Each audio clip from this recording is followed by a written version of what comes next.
If I was going to blurb your book as someone who Yeah. hasn't read it, I would say a story about a woman who is about to make a terrible mistake by bicycling around the perimeter of the United States and somehow, some way perseveres and has a wonderful journey and learns about herself and the country and has the secrets to solving all of our political problems in the book if you buy it and read it. We're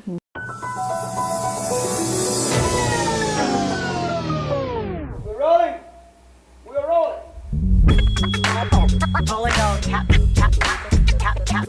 This is a real thing. Real thing.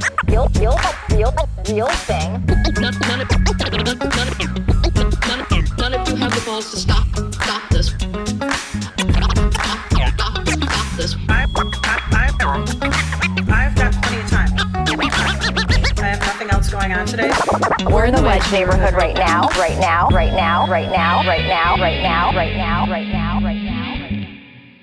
Did you flag me down at Open Streets? It seemed like you like lasered in on me and you're like, I want to talk to that guy.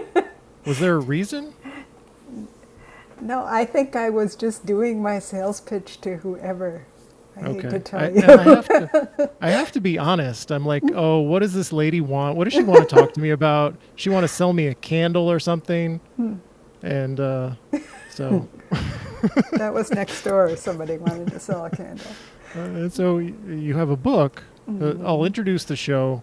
This is the Wedge Live podcast. I'm your host, John Edwards, and my guest is an author who wrote a book called Allegiance to Winds and Waters, Bicycling the Political Divides of the United States. Welcome to the show, Anne. Thank you. And we met at Open Streets, and as I just finished telling the story, I didn't really want to talk about whatever Anne was selling, but I came over, and it turned out it was an interesting premise because you were mixing bicycling and politics, transportation and politics, which is something I love talking about. And you told me a little bit about your story, going around the perimeter, bicycling around the perimeter of the United States. And the first question that occurs to me is, what do you have against the middle of the country that you had to stick to the perimeter? Nothing. I mean, that's my next goal, is to do the inner states. The idea of the perimeter was really all about weather. It was just, we had 2 summers. I went with my spouse, right? We had 2 summers, so we wanted to do, be in the north for the summers and be in the south for the winter, and the spring and fall for the coasts, east and west coast. So that's what it was all about. It was weather motivated. So why would you do such a thing? Like, it's a huge endeavor. And I read on the web, and I should disclaimer for the audience, I have not read the book, but I've scoured the website. And it says that you lost your job, and I'm wondering, was it a personal crisis that caused you to do something so dramatic? And I'm also wondering, like, did you have a big plan? Like, oh, I'll have this adventure and then I'll write a book about it. I'm just wondering what your mindset is going into this big 420-day trip on a bike around the perimeter of the U.S. All of the above and none of the above. I was very confused. I had been laid off. I'd been on unemployment for a year. Been doing some activism, working on Ethnic Studies Week, National Ethnic Studies Week, to oppose Arizona's ban on ethnic studies. But when that was over, I was like, now what do I do? And it was sort of, a lot of people were pretty down. A lot of people were losing their jobs. I mean, it was called the Great Recession, but it was really, I think, a depression. That was just subterfuge, And there was lots of news about people doing very desperate things that were pretty horrible. So I thought, well, I'm afraid of bicycling. I'm afraid of strangers. I'm afraid of all kinds of things. But what do I have to lose at this point? So. So you were not a bicycle enthusiast at the time? Well, I wouldn't say that.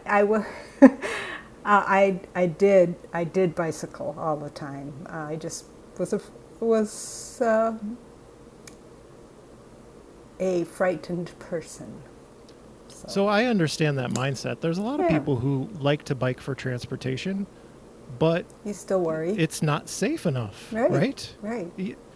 Even if you're a fairly confident biker, you have moments on a weekly basis or a daily basis where you fear for your life, Right. and so I can kind of understand where that comes from.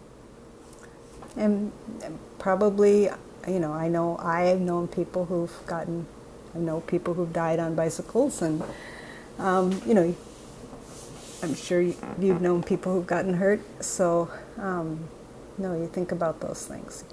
And you're Deciding- afraid Yeah. of strangers too, which I can also relate to. And I feel like this podcast is my version of bicycling the perimeter of the United States, because it forces me to have conversations with a lot of people that I don't know. But at least we have the screen between us, right? We're not in person together, so we can be afraid of each other from a safe distance. So the bicycling was great for introverts because if you have luggage on your bicycle, people come up to you and you don't have to go to them. And not only do they come up to you, but they start telling you intimate things. It even happened at open streets. Again, you know, that's sort of, I don't know what it is, but you know, they think you're not going to be here long, or you know, you're doing something crazy, so why don't I tell you, you know, what's going on with me. And it also helped that I had been laid off, so I could use that as a kind of, you know, why are you out here? Well, I got laid off would be sort of the first phrase I'd use, and that made, you know, that kind of made people feel comfortable, because very often things weren't going very well for them. Yeah. And so I'd hear those stories. And it was pretty amazing, you know, to get those kinds of stories and to hear from people outside of your own little bubble. So how many people did you talk to? I mean, Thousands. Oh, you So know, you way, stayed- way more than... I had 700 pages of... You know, the book is 350, so... yeah, I mean, it was, you know, 7 or 8 times a day that I'd have these intimate conversations with people, so... that sounds like that's too many, Anne. With strangers? Well, you always have, you have a getaway bike, right? One You or can- two. Are these like long, deep conversations, or like asking for Some of directions them. type conversations? Some of them, you know, often would begin with the same questions. You know, where are you going? How many miles? You know, where do you sleep? Do you ride at night? Things like that. Did you ride at night? No. And so I got the impression from the website you're staying it's in strangers' homes. Is that correct? Yeah, and that, you know, I definitely did. We did not do that at the beginning. Got more and more comfortable with that. Basically, my hierarchy of fears changed, right? So, right at the top while biking were trucks and exhaustion, you know, and what might happen. And so fear of strangers went way, way, way, way down, because I was afraid of, you know, if I'm exhausted and it's nighttime, I got to get off the road. What are we going to do? So then, you know, people offering their places, it seemed like a, you know, much safer thing to do, to follow them home than to be out on the road. How does the first person invite you to stay at their home? They've met a stranger, two strangers on bikes.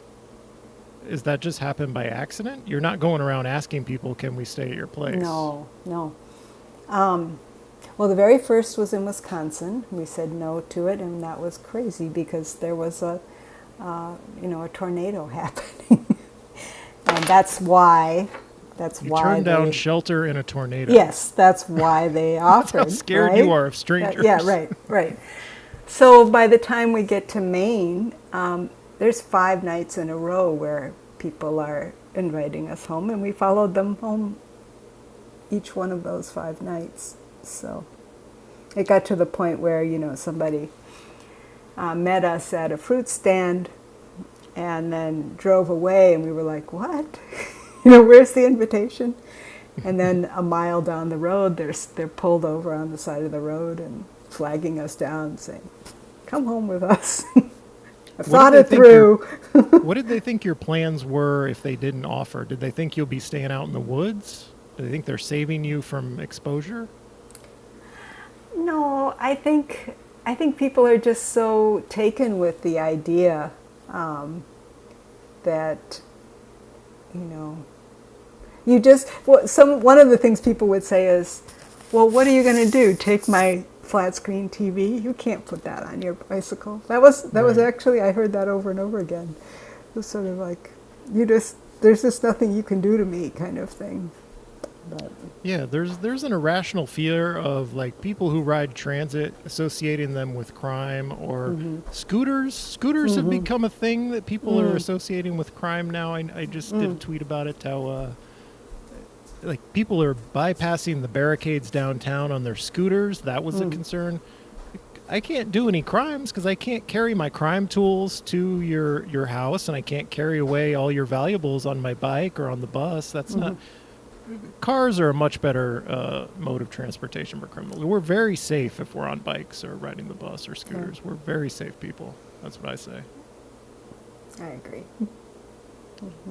So, in the subtitle, Bicycling the Political Divides of the United States, did this make you more hopeful about our politics? Because you did it in 2011, and whoa, have things gotten so much worse since 2011. As bad as things were then, there are times I want to take a bicycle trip around the perimeter of the U.S. because of how bad things are.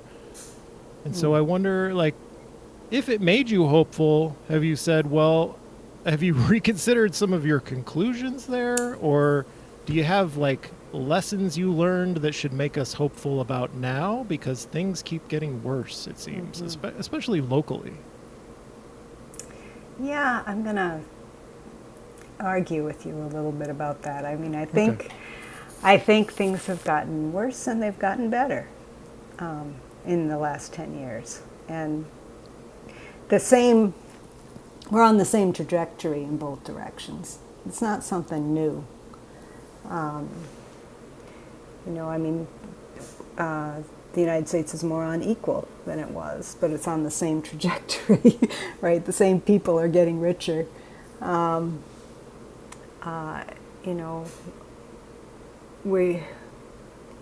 We have police brutality, but we also have this social movement fighting it, right? And that's not something new, right? That's not something new. The level of opposition to it is something that's really has magnified, really has gotten bigger in the last 10 years. So, when I think about the landscape that I traveled in, I think about the monuments that have come down that I had to pass. The Jefferson Davis Highway that I had to ride down in Virginia, which is now called, Emancipation Highway, right? Some of the museums that we stopped at that were really offensive, that have either closed or changed their curriculum, and their goals. So I think, and the same, the divide is as, how do I put this? It's as skin deep as it was then, now, in terms of when you think about what people's real interests are. About when you think about, the need for health care, for example. If you think about the reaction to drought, right? So how much of the country is suffering from that, and so people have come to different conclusions about what we should do about all those things, but the material reality is that we have, these interests in common. That the Occupy movement was right. It's the 99% against the 1%, and the Occupy movement was going on, when I was traveling. But I think that analysis was relevant then and is relevant now. So would you say we're distracted by culture war style issues that divide us, but when you dig deeper, the divides are not as significant as the fights we have about them? Mm-hmm. And that we have to be very clear about what it is we're hearing and what it is that, is attractive to the media.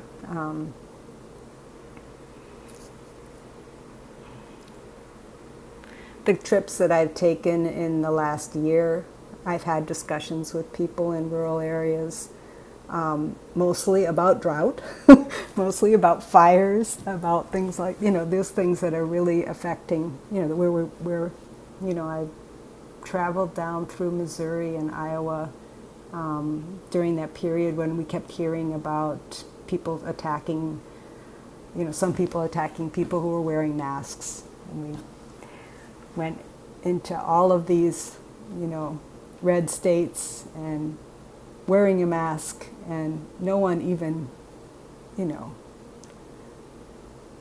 gave an eye, right? During a period when the news was telling us that this was happening, that people were, there was, this kind of thing. So I'm always suspicious of, the bike trip made me, really rethink, what it was that we were hearing, and I still feel that we're not getting the story. That's the story that sells, is that this divide among people who aren't the billionaires, right? Right. So what is radical hospitality? That's something I saw a review mentioned. One of the chapters is about radical hospitality. And you've talked about how many strangers welcomed you into their homes. Mm-hmm. What did you learn about that, and what do you mean by radical hospitality? Well, there are lots of other people who are talking about radical hospitality, and I came home and I was looking and I was going, "Wow, this is what I experienced." And I think it's sort of based on exactly what we were just saying, is that people understand that sort of basic humanity between people, and that we that it feels really good to offer what you have to other people, and especially it feels really good to share your love of places. So when a stranger comes into your midst, and that's the very opposite of what we are hearing about, the sort of nationalism, nativism, stay off my property, I have a gun, et cetera, et cetera. I mean,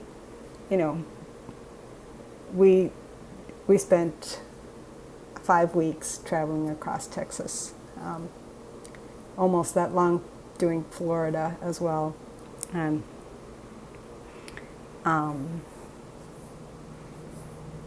in Texas, people would say to us, you don't want to go onto people's property, wait to be invited. Right. But we were constantly invited, and would you stay for a week, kind of thing. And I wonder if you've pondered, like, if you had been a black couple taking the same trip. I pondered that the whole time, yeah. And I don't know if we'd have the same radical hospitality. We'd have some Right. radical something else. Right. In Minnesota, when we got, we were almost home, we did another little circle in Minnesota. We met a young African-American man who was biking from Maine to Washington State, and he just I basically tried to, how's it been for you? And he said, everybody has been so incredibly kind to me. He was traveling without anything. He was really depending. He didn't have a cell phone, so he didn't have maps. He was depending on strangers to help him navigate completely. And he didn't. He had some peanut butter, and that was about it. And people were feeding him, and they were telling him, how to go. Maps. And yeah. We gave him maps, but I don't know if we ruined his game by doing that. But I'm wondering if that was planned. Did he just I'm going to be the guy who bikes across the U.S. without a map, or he just forgot his map? He had a very interesting philosophy, though. He said the next thing he was going to do was run across the United States. So that I would love to know if he actually did that. But He was going on a straight line, though. He wasn't going around the perimeter. That's Most people, true. I think, take the straight line approach. So there's something about you that makes you want to do the perimeter. It can't just be the weather. I'm not buying that. It's just the weather. It was wanting to do it for a long time. 14 months is a long time. I think that's what you're saying is we're out there for much longer than most people. So how equipped do you go into this with? A lot of people go camping and they buy a ton of stuff. They get very prepared. Mm-hmm. Were you very meticulous in creating checklists about, well, we need to buy all this, and did you overpack? Because I know people who overpack when they go on trips, and you don't want to overpack on a bike trip, I don't think, because this is weight you have to pedal on your back or strapped to your bike. There are all these people online who exhibit what they are going to take and how carefully they've been planning and everything. And we sort of had this dream that we were going to do the same thing. So we, threw possible take-alongs into a room. And then both of our mothers got sick that last week. And the last minute, we had somebody coming in to rent our house, and we just ended up throwing stuff into our bike. And I sort of, if you're going out into the wilderness, then you really have to think about it, right? If you're going to, but if you're going to bike from Minneapolis, beginning, you go down to La Crosse, and then you go over to Madison, and then you really don't have to worry about it, right? You got I stores. forgot something, or I took something that I shouldn't have taken. There are lots of places I can get rid of it. I can get something new. So that makes me think. What did you discover any new favorite grocery stores? Because different parts of the country have different kinds of grocery stores. Any new favorite stores? What did you learn about shopping for supplies in different parts of the country? I learned that food deserts are a real thing. Food was really a hard thing for us. And there are places where it is really hard to get food. And ironically, the places where they grow food are the places where it's hardest to get it. And that's a real thing. And I don't know how people live in some places. Yeah, I have family in rural Illinois, and you go to visit people who live in rural areas. It's like, well, today we're taking a 50-minute drive to the nearest Walmart to load up on groceries. Yeah. And you know what a 50-minute drive one way means? You got a 50-minute drive the way other back. way. It's horrific. Yeah. Or you go to the dollar store, which is, Yes. nearby. Yes, that's a major source of General Dollar. Do you have bicycling tips? Somebody's taking along. Had you taken? You said you were scared of bicycles before going, though you were a rider. I was Had a you taken rider. any long I trips? had taken a 1-month trip. Yeah. Okay. Yeah. And the thing about that trip is that it was, the weather didn't change the whole time. And so that was interesting, just to, this bike trip around the perimeter, we started with a week of rain. Started with the first day, first hour, first minute of rain, of storm, just.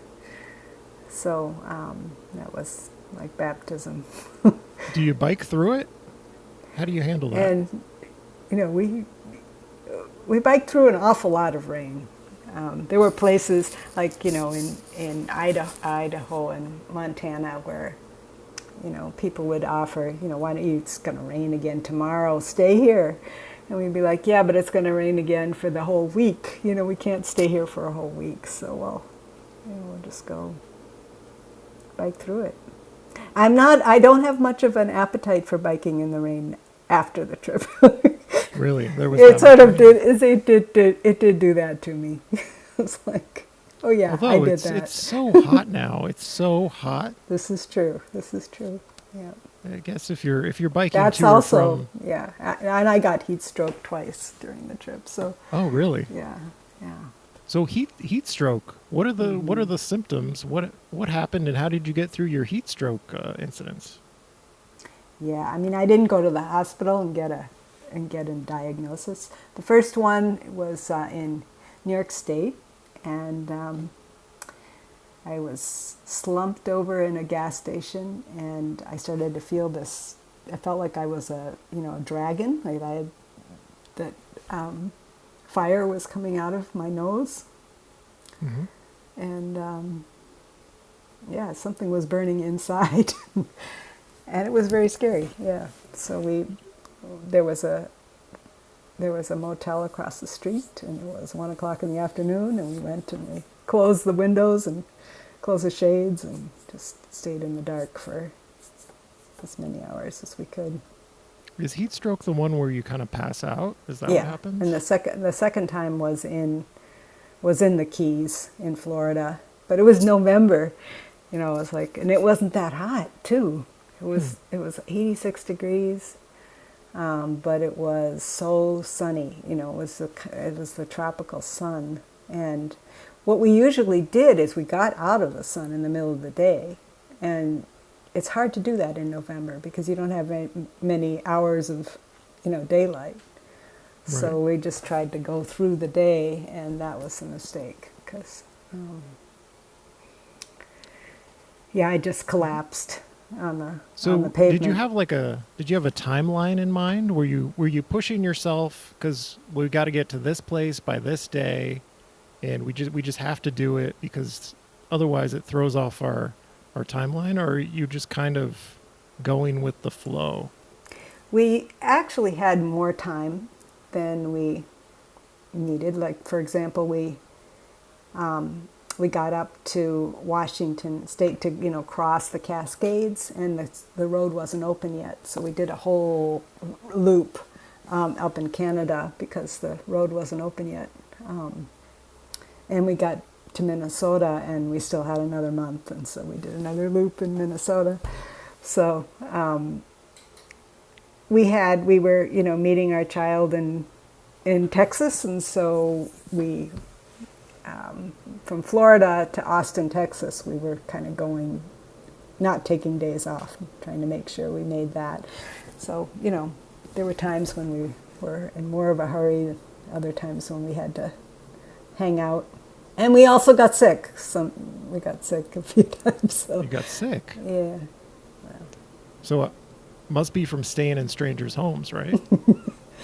Because I was, I was so pompostic about it. At first, the first 6 months, we didn't get sick at all. I thought, this is the way to live, everybody Right. should do this. And then right after that, I got sick. And we kind of were sick for the next 3 months on and off. And then we were spreading disease across the country from house to house. Yep, that was a lot of stress about staying in people's places. And, I haven't been sick since the pandemic began, and being around people is, yep. even when things opened up, kind of, and I've been, socializing outdoors a lot, and I just have not been sick. I don't go in, don't really go inside people's homes, and I think that's it. Going inside people's homes, that's where you get it. Yeah. So if it was me, if I was going to do this, I would live tweet my entire trip around the perimeter of the United States. I would live tweet it. And I'm assuming you did not live tweet. You didn't post. Did you post to social media through it? I would be, instead of writing a book, I would do the lazy man's thing of just posting little snippets on social media of the very stupid and ridiculous things that happened to me. Yeah. Did you not do that? I did. I kept a blog is what I did. I wasn't on Twitter. Wasn't aware of Twitter really. And that's my way of asking you, Yeah. tell me all the stupid and ridiculous things that happened to you that are hilarious. Oh, and I want to talk to you about the commons and the bikes and why we need, I don't know, what are the stupid things that happen? We met a guy who traded and who liked to eat horses and told us all about his appetite for horses. Is that a common, do people eat horses? I guess they do in Europe. Oh. And And we was met the thing. people like that all the time, every single day. I'm trying to These think are the of what. thing. These yeah. are the memories I would have taken. You don't seem Yeah. to have an appetite for. I threw my bike in the woods at one point. You threw a bike in the woods? Yep. Oh, out of frustration. Out of frustration, yep. Did you spend a lot of time repairing your bikes? Especially David's bike.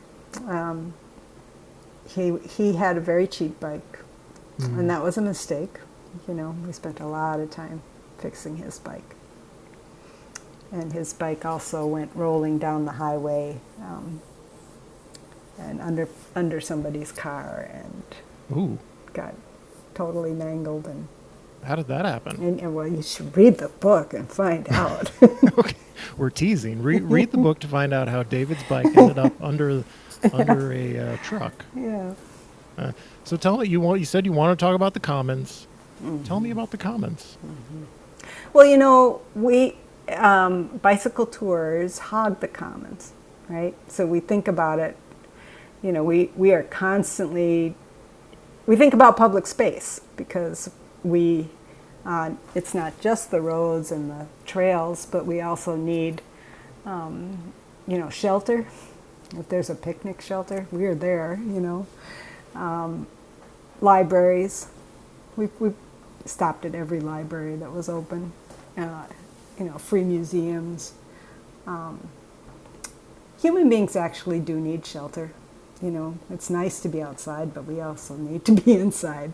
And so when you're out there and you're not homeless, but you are without a home, you need to find, you look for the public spaces that you can find some shelter. And so I became very aware of public space and of who has access to it and who doesn't. And really started thinking about, this argument about big government and small government, and that is really not, it's overdrawn. What's important is public space, and that can be created by, public or private entities. What's important is access. We can have public spaces, we can have parks. As we know in Minneapolis, we can have parks, but then we can argue about who gets to have access to that and whether somebody without a home has a right to, have a tent there and, right?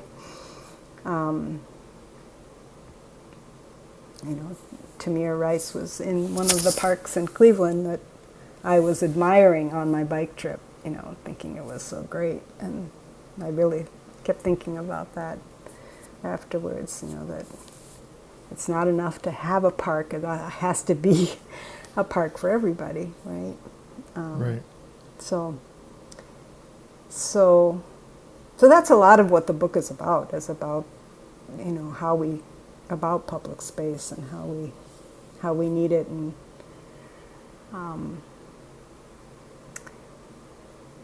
creating resources that are there for, for community as opposed to, for corporate exploitation, right? So you had a blog post about how bicyclists should advocate for what you just talked about, access for others in these public spaces that serve bicyclists. Sometimes those places don't even serve bicyclists very well. And I think a lot about this in terms of like bathrooms in Minneapolis parks or like water fountains. If I'm just on a 60-minute walk around town, and I ride the bus and bike and walk exclusively, and sometimes you get so far from home that you need a bathroom, and I don't want to like have to go buy something in a store to use the bathroom. I just need a drink of water. I need to use the bathroom, and I'm not even on a bike trip. I'm just like in my home city. So I think about stuff like that a lot too. We only thought about going to the bathroom. That's the actual truth. It was the only thing we did. The only thing we did was look for a bathroom, really, Yeah, or a place Anne to. Anne Winkler-Morey could create a bathroom map of the perimeter of the United States. Best places to stop to use the bathroom. Yeah, right. You go in the woods, though. Yep. Like in a pinch, I guess you have to go in the woods. Most of the time, you go in the woods, but you have to not get arrested, right? Yeah. So. Helps to be a white person on a bike Yeah. when you're trying not to get arrested. That's absolutely true. Yep. And to be older. So again, you hint that you have some political wisdom in your subtitle, bicycling the political divides, and I'm hoping you solved our political divide by bicycling the perimeter of the United States, or you have some wisdom to offer me. Yep, I did. You should read the book. Current moment, you solved it. You're not going to tell us. We have to read it. No. No. But like I Well, said, I feel so. To use Minneapolis for an example, I feel like our local politics have been nationalized, not in the sense of the issues that we talk about, but in the like insignificance and the culture war stuff, like the Department of Public Safety Question 2 thing from last year. Like, if you were a person who opposed that, you're probably a person who like rails against bike lanes on Facebook or something. Like, there's a lot of cultural signifiers, and like sometimes it's scooters, like hating rental scooters, things like that, that it makes up like a significant part of people's local political identity. Like, are these things really important to you? Has it really inconvenienced you in that way? And we have all these little tiny fights, tiny in the sense that I don't think they matter all that much. And so I think Minneapolis has gotten bogged down in culture war, and I wonder if you, as a longtime Minneapolis resident with a sense of the history of the city, have learned anything about the country that can be applied to bridging political divides within Minneapolis. Well, first of all, I think we did have a public safety, the idea of having a public safety, what was it called? Sorry. Public Safety Department on the ballot. And no, it didn't win, but what did it, we got 44% of the vote. I mean, I think like that's the kind of thing that if you had told me 10 years ago that was going to happen, I would have said, right? So, so I think maybe as a historian, I think I have a little bit of a perspective that, it's not all about, what did we win or didn't we win, and that's it, and it's all over, It's not all over, we're in the middle of something, right? We're in the middle of something that's been going on for a very long time, and I see progress. And the culture wars, well, that's not new, Right. What I think is new is that like local politics is becoming more like national politics, in the sense that like who wants to run for city council these days and be in that harsh spotlight and be the subject of a 2-minute out of context story about crime and like why would you want that in your life? And so I worry that local politics is going to become as shallow as national politics, and I feel powerless to stop it. We're just at the mercy of the local TV news. That's kind of what I mean. It's okay if you don't have any answers. No, I don't. I mean, in truth, I think I'm a personal pessimist and a professional optimist. I mean, I totally, I have those same feelings of, really dejected feelings when I read the news and when I see what's going on. But I study social movements, and I can see change, right? If I take a longer view, right? So. Yeah, the 44% number in support of question 2 is even more significant when you consider it was stretched so out of proportion that it was about abolishing the police, which is completely not what it was about at all. Yeah, And the so when rhetoric you was consider all over the place. Lots of people mistakenly believed that. It still got 44% of the vote. And the other side lied about all kinds of things. And, Yeah. So, Okay. yeah. Do you want to talk about your Turtle Road? I'm gonna mangle what this is. It's an interview project. Is it called Turtle Road? That's in truth, my book was going to be called Turtle Road. So I started a blog, and then I started doing the Minneapolis interview project, and it was still on Turtle Road. What is the significance of Turtle Road then? If that was going to be your book title, is that what does that mean? It was because I was slow. Oh, you're a slow biker. I'm a slow biker, and there were lots of metaphors that it fit.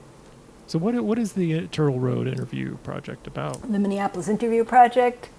Well, I started it. I started it because a student that I had died in a car accident, and I was just about to have a meeting with him. And I just was thinking about, the kinds of conversations that we have on Facebook that are pretty shallow, and I wanted to really, it's kind of anti-Twitter, okay? I mean, these are, the Minneapolis Interview Project are life stories. They're very long. I see when they go on, when I put them on LinkedIn or something, they tell you how long it's going to take you to read it. It says 19 minutes or 25 minutes or whatever. They're not easy to, they're in little chunks, so you don't have to read the whole thing. But I'm interested in, they're about Minneapolis, and they're with a social justice lens. So they're people's stories whose lives, reflect on this place and the struggle for social justice. And I think they actually make me pretty hopeful about this place that we live in. Is it text interviews? Like you're transcribing the interviews? No, I don't. It's sort of a hybrid thing, and I interview people. And since the pandemic, I've been doing it by phone. I used to, meet them in a coffee shop, but so I started in 2016. So I've been doing this for quite a long time. I just published the 88th interview. I'm trying to do 100. Whether they're like video, is there a video component, just audio? It's completely text. It's text and photos, and there's a professional photographer who takes people's portraits. So it's pretty old-fashioned, I guess, right? Yeah. You know what people are into these days, which I'm discovering? Podcasts.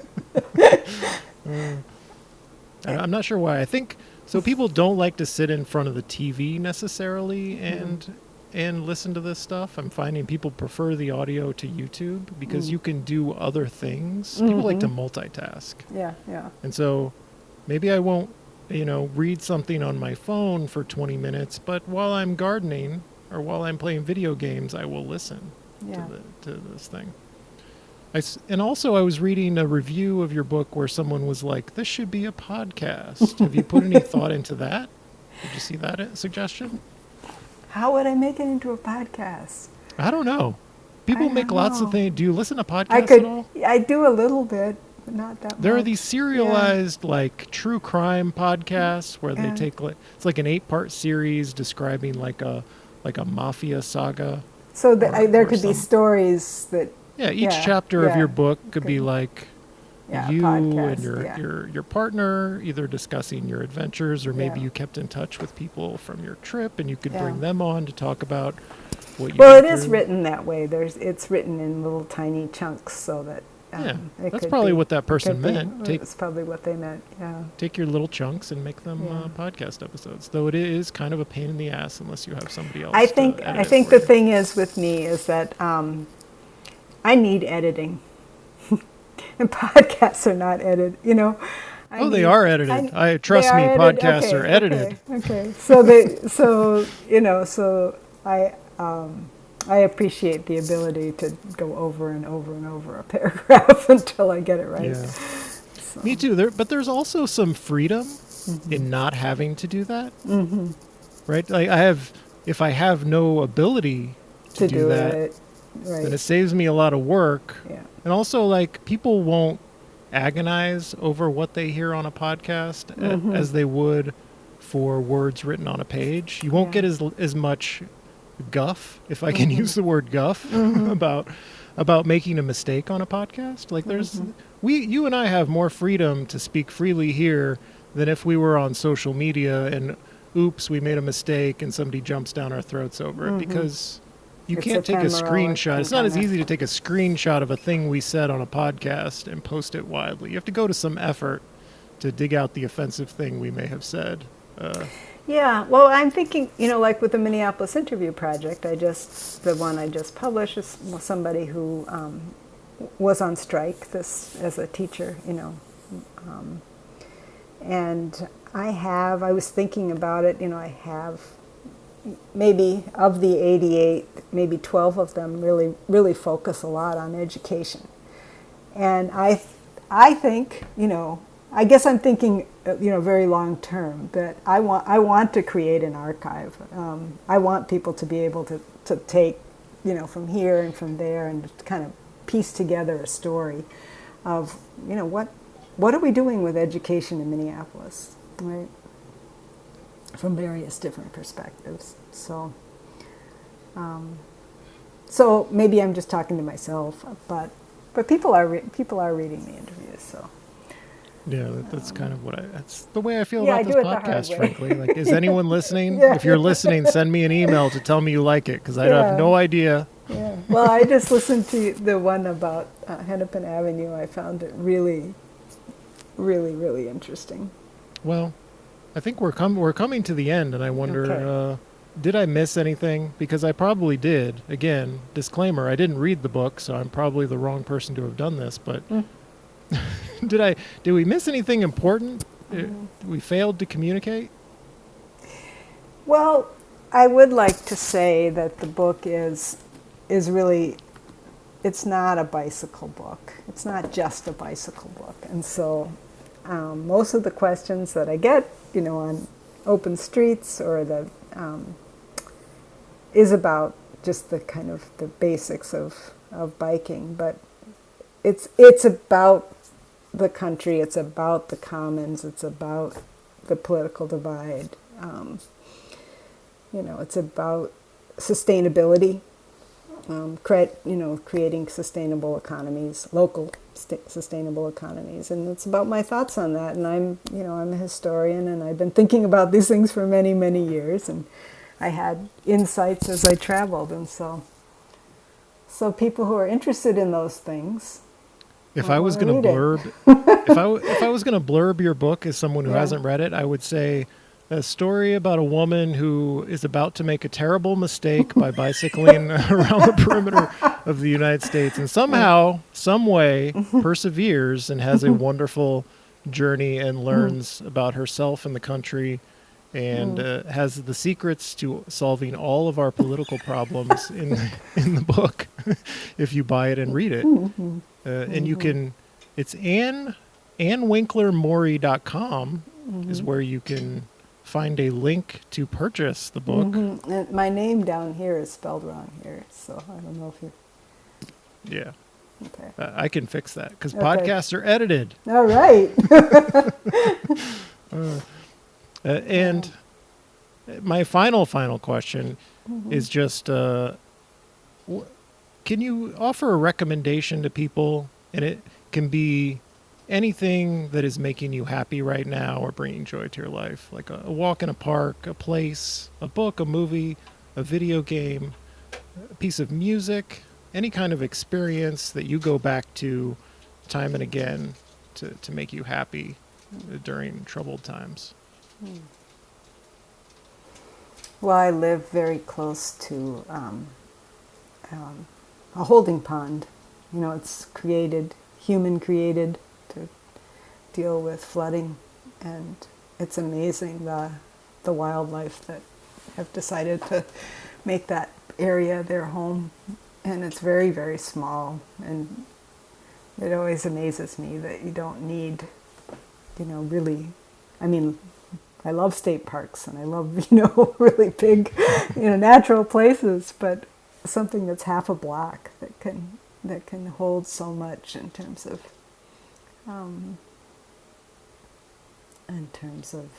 wildlife and help me breathe. Are you familiar with Lake Chipotle? No. You really aren't on social media at all. I know. There's a puddle in a Lake Chipotle in a Chipotle restaurant. You're familiar with Chipotle, right? The restaurant, the burrito restaurant. Yes. So there's a large puddle at the Chipotle at 26 and Hennepin in the parking lot, and it's become known locally as Lake Chipotle because it fills up very large puddle. Huh. It even had a local news story about it. It's been on WCCO. Fox 9 has reported on it. I think it went national at one point. So, speaking of holding because ponds, there are birds in it, or what happens? I don't think birds would. There have been ducks. I don't think it's more ironic. It's like it was embraced by people on Twitter and became a thing. So that's what the holding pond story reminded me of. Well, Anne Winkler-Morey, I'm sorry to have burdened you with the knowledge of Lake Chipotle. but 26 in Hennepin. Okay, I'll have to check it out. You should visit. And thank you for joining me for this conversation. It's a pleasure. The book is Allegiance to Winds and Waters, Bicycling the Political Divides of the United States. AnneWinklerMorey.com. I'll link to it in the description. This has been the Wedge Live Podcast. I'm your host, John Edwards. Thank you for listening. This is a real thing. Real thing. None of you have the balls to stop this. Stop this.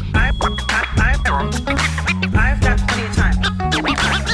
I have nothing else going on today. We're in the Wedge neighborhood right now.